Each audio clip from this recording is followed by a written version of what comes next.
our final piece for just the basics is the input function.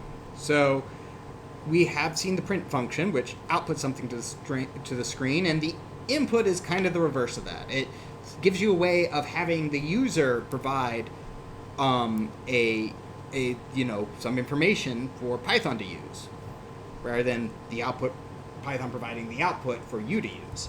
So let's go ahead and start. Name is equal to input. What is your name? Now, input's actually an excellent example of a function that has both inputs and outputs. And yes, it's a bit confusing that input has, I refer to input the function and the argument as an input. So I'll try to be a bit more methodical. Input has one argument, or it takes in either no argument, but preferably you'd want an argument here, which is what's called the prompt string. And what the prompt string does is that it just tells the user it's your turn to put something in, and this is the relevant information. And let's finish this very tiny program up. Hello, comma,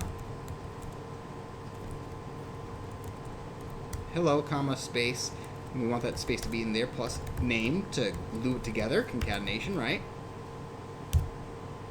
And so now I run it. Let me drag the window to the appropriate place. What is your name? And then again, that Y there is from this just wrapping. What is your name? Andrew. Notice that there's no space between where I put in the input and this. Hello, Andrew. And there we go. So it stored the string I took in this variable and output it. So we can make this a bit nicer by putting a space there, and now when I have to type... Now this is always a string, so, if you do something like this, num is equal to input. Please enter a number, and I will double it, right? Let's go ahead and do that. Print num,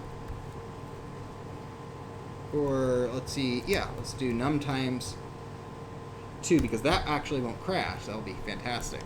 So, right, we've got it.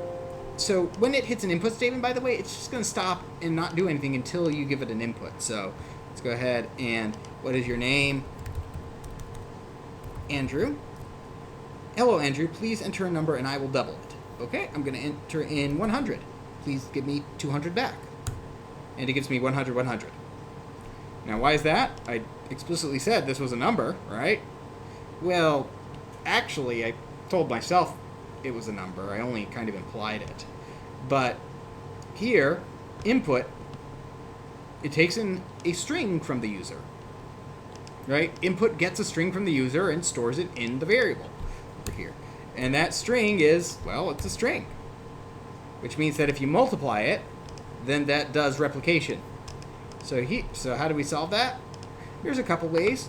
We can convert it over here. We can say, hey, num is equal to num, or int num, to convert that into a number. Andrew, 100, 200. Another thing we can do is that we can nest those parentheses.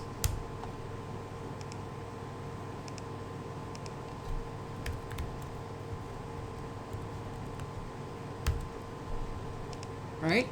So take the input and turn it into an integer.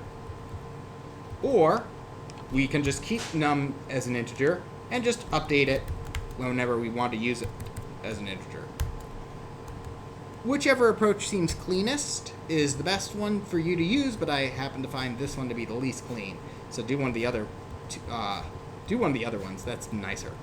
But just remember that your input's always a string.